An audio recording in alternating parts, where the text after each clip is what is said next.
ఈ సభాముఖంగా నేను మీకు మాటిస్తున్నాను. ఈ 86,000 ఎకరాల్లో 56,000 ఎకరాలు సిరిసిల్ల కాన్స్టిట్యున్సీలో, 30,000 ఎకరాలు వేములవాడ నియోజకవర్గంలో ఈ ప్యాకేజ్ 9 పూర్తి చేసి సాగులోకి తీసుకొస్తామని చెప్పి సభాముఖంగా మాటిస్తున్నాను. అదేవిధంగా కల్కోట సూరమ్మ ప్రాజెక్టుకి 75 కోట్లు మన ప్రభుత్వం వచ్చినాక ఖర్చు పెట్టినాం. మరో 30 కోట్లు ఖర్చు పెట్టి పూర్తి చేస్తాము అని చెప్పి సభాముఖంగా మాటిస్తున్నాను. Sripada Yellampalli project stage 2 phase 1, Sripada Yellampalli project stage 2 phase 1 Karimnagar, Jagtial, Sircilla జిల్లాలో 151,400 ఎకరాలకి పనులు పూర్తి చేసి Sripada Yellampalli project stage 2 phase 1 పనులు పూర్తి చేసి 151,000 ఎకరాలకి నీళ్లు ఇస్తాము. ఈ సంవత్సరం ఇస్తామని చెప్పి నేను మనవి చేస్తున్నాను. మరి ఆది శ్రీనివాస్ గారు ఈ విషయంలో పదే మా ఎంబడబడుతున్నాడు. తప్పనిసరిగా నిధులు మంజూరు చేస్తాం, పనులు పూర్తి చేస్తామని చెప్పి కూడా మాటిస్తున్నా. అదేవిధంగా Sripada Yellampalli canal network package 2 చాలా మటుకు పనులు అయిపోయినాయి. మరో 172 కోట్లు ఖర్చు పెడితే వేములవాడ నియోజకవర్గానికి 40,000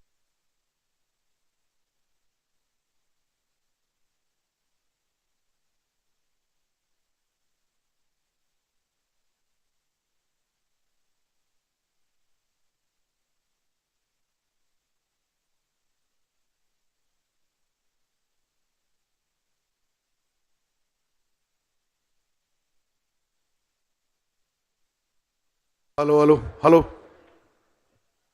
వస్తుందా? Okay. Sripada Yellampalli canal network package 2 ఎక్కువ శాతం పనులు అయిపోయినాయి. 172 కోట్ల పనులు మిగిలినాయి. ఆ పనులు పూర్తి చేసి వేములవాడ నియోజకవర్గంలో 40,500 ఎకరాలకి కొత్తగా నీళ్లు ఇవ్వబోతుందని చెప్పి నేను ఈ సభాముఖంగా నేను అనౌన్స్ చేస్తున్నాను. అదేవిధంగా కోరుట్లలో ఇదే ప్యాకేజ్ ద్వారా 2,500 ఎకరాలకి నీళ్లు ఇవ్వబోతున్నాము. మరి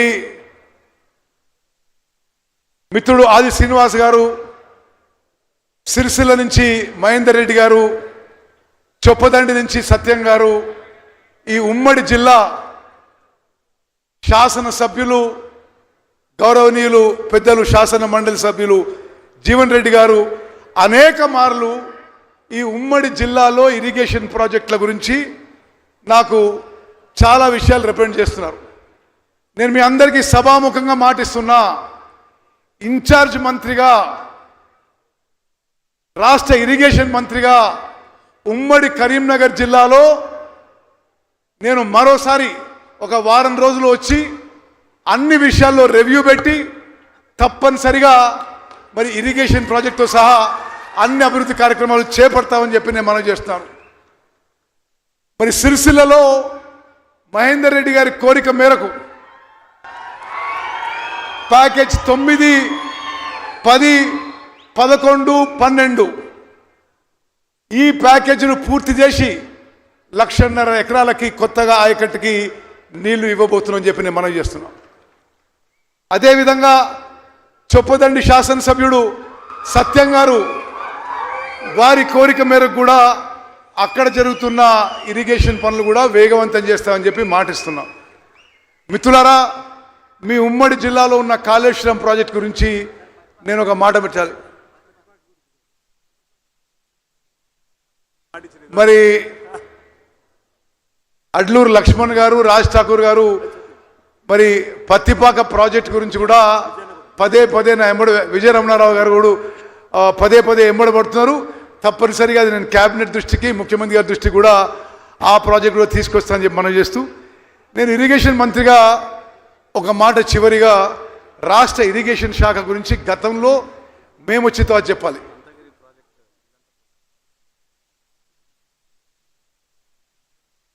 అంతగిరి ప్రాజెక్టు కూడా మరి కావంపల్లి సత్యనారాయణ గారి కోరిక మేరకు చేపడతామని చెప్పి మనం చేస్తూ, గతంలో ఇరిగేషన్ శాఖ మీద టిఆర్ఎస్ ప్రభుత్వం ఉన్నప్పుడు 1,81,000 కోట్లు ఖర్చు పెట్టి నామమాత్రం కొత్త ఆయకట్టు వచ్చింది.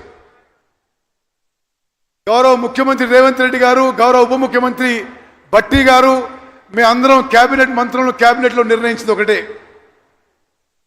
తక్కువ ఖర్చుతో ఎక్కువ ఆయకట్టు ఎక్కడ తీసుకురాగలుగుతామో ఆ ప్రాజెక్టులకి మేము ప్రాధాన్యత ఇవ్వబోతున్నాము. ఈ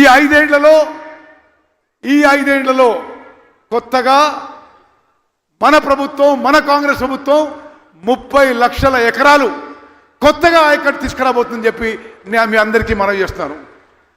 అదేవిధంగా ముఖ్యమంత్రి రేవంత్ రెడ్డి గారు, భట్టి గారు, మంత్రులందరం కూర్చొని మరొక విప్లవాత్మక మార్పు తీసుకొచ్చాం. రైతులకి సన్న రకాలకి 500 రూపాయలు బోనస్ ఇస్తున్నాము. ఎవరో పనికిరాని ప్రతిపక్షులు మాట్లాడితే మీరు నమ్మొద్దు. ఇప్పుడు రికార్డు స్థాయిలో వచ్చిన వరి పంటకి ప్రతి గింజ కొనబోతున్నాము. సన్న రకాలకి ప్రతి గింజకి 500 రూపాయలు బోనస్ ఇవ్వబోతున్నాము. అదేవిధంగా సివిల్ సప్లైస్ మంత్రిగా మీకు చెప్పాలి, మీ అందరికి తెలుసు ఇప్పుడు రేషన్ బియ్యం, దొడ్డు బియ్యం ఇస్తున్నాం, కోర్స్ గ్రెయిన్స్. మరి ముఖ్యమంత్రి గారు, ఉప ముఖ్యమంత్రి గారు కేబినెట్ తీసుకున్న నిర్ణయం మేరకు మరో 1-2 నెలల్లో మీ అందరికీ ఈ రాష్ట్రంలో 3 కోట్ల జనాభాకి సూపర్ ఫైన్ వెరైటీ సన్న బియ్యం ఇవ్వబోతున్నాం రాష్ట్రంలో. అదే 6 కిలోలు ఉచితంగా అని చెప్పి నేను మనవి చేస్తూ, తప్పనిసరిగా మరో వారంలో వచ్చి ఉమ్మడి కరీంనగర్ జిల్లాలో అన్ని అంశాల్లో రివ్యూ పెట్టి అన్ని అంశాలు నేను ప్రభుత్వం మీద, ముఖ్యమంత్రి మీద ఒత్తిడి తీసుకొచ్చి ఉమ్మడి కరీంనగర్ జిల్లాకి అన్ని విధాలుగా న్యాయం చేసే విధంగా మీ పక్షాన పోరాడతానని చెప్పి మాటిస్తూ ముగిస్తున్నాను. జై హింద్, జై కాంగ్రెస్. ఇప్పుడు మనం ఎప్పుడెప్పుడని ఎదురు చూస్తున్నా మన గౌరవ ముఖ్యమంత్రి మాటిస్తే మాట తప్పకుండా, మడమ తిప్పకుండా ఇచ్చిన మాట కట్టుబడి ఉండే పెద్దలు యనుమల రేవంత్ రెడ్డి రంగుల జెండా బండి సింగమోలే గాలినాడు కాంగ్రెస్ సూర్యుడు మన రేవంత్ అన్న నిగ్గదీసి ఎదిగే మనగాడు.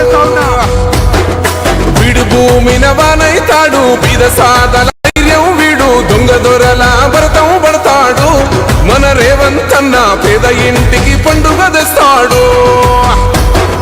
సోనియమ్మ తోని రాహులన్న సైనికుడయ్యి పెద్ద కొడుకై యుద్ధం చెయ్య సిద్ధమాయే రేవంత్ అన్న. 3 రంగుల జెండా పట్టి సింగమోలే కాలినాడు ఒకరు కాంగ్రెస్ సూర్యుడు మన రేవంత్ అన్న నిగ్గదీసి ఎడిగే మనగాడు.